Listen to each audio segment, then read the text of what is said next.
নমস্কার বন্ধুরা, কেমন আছেন সবাই? আশা করি সবাই ভালো আছেন, আমিও ভালো আছি। আজকে রান্না করব আমরা কুচি মাছ।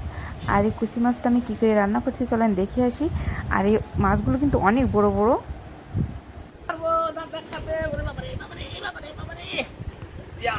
দাদা ভাই, দিদি ভাই, আমার দাদা খাবে।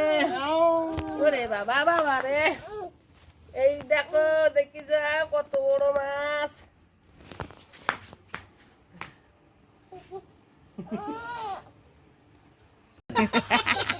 দেখো না কত সুন্দর করে রান্না করবো, কাটিয়ে আমার দাদা খাবে।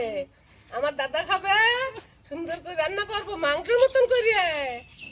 দাদা ভাই দেখো, দেখো দাদা ভাই, দিদি ভাই, এই দেখো কত বড় মাছ বলেছে। মাংস বানাতে রান্না করবো।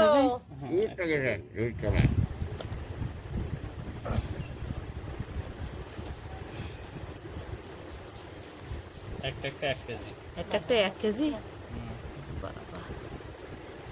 এই মাছগুলো কিন্তু একটা 1 কেজি ওজন।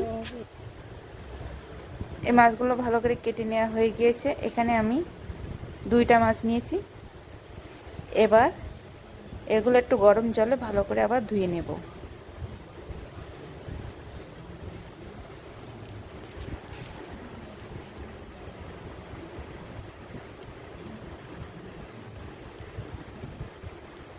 হালকা গরম জল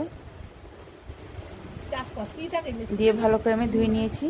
এবার মাছে দিয়ে দেব হলুদ আর লবণ দিয়ে ভালো করে আমি মেখে নেব। তারপর কড়াইতে দিয়ে দিলাম তেল। এবারে তেলের ভিতরে আমি আলু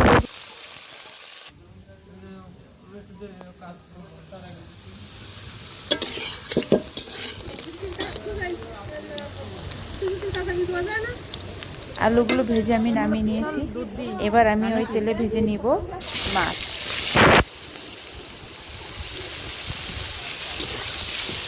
অল্প অল্প করে মাছ আমি একটু লাল লাল করে ভেজে নেব।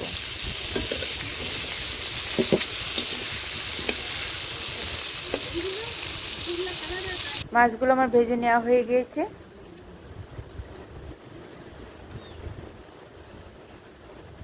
এবার তেলের ভিতরে দিয়ে দিব আমি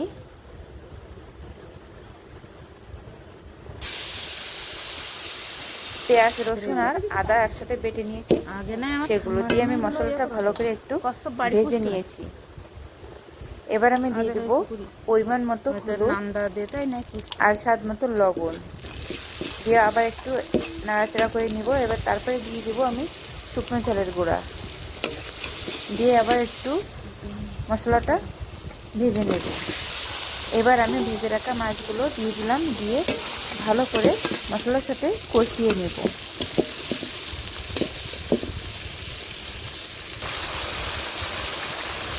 কষানো এক পর্যায়ে আমি দিয়ে দিলাম জিরার গুঁড়া আর মরিচের গুঁড়া দিয়ে আবার একটু ভালো করে মাছগুলো কষিয়ে নেব।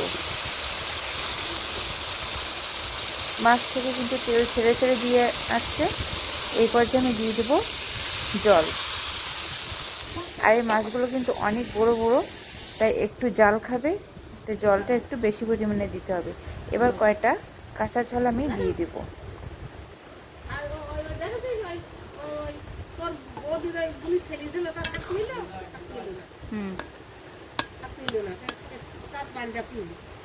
একটু হালকা সিদ্ধ হয়ে গেছে মাছগুলো। এবার আমি আলুগুলো দিয়ে দেব, দিয়ে আবার একটু ভালো করে জ্বালিয়ে রান্না করে নেব।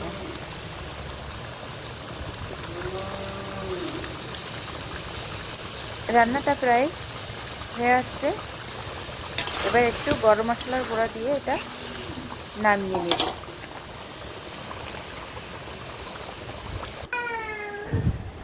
তরকারিটা আমার রান্না শেষ। আর এটা কিন্তু খেতে খুবই টেস্টি।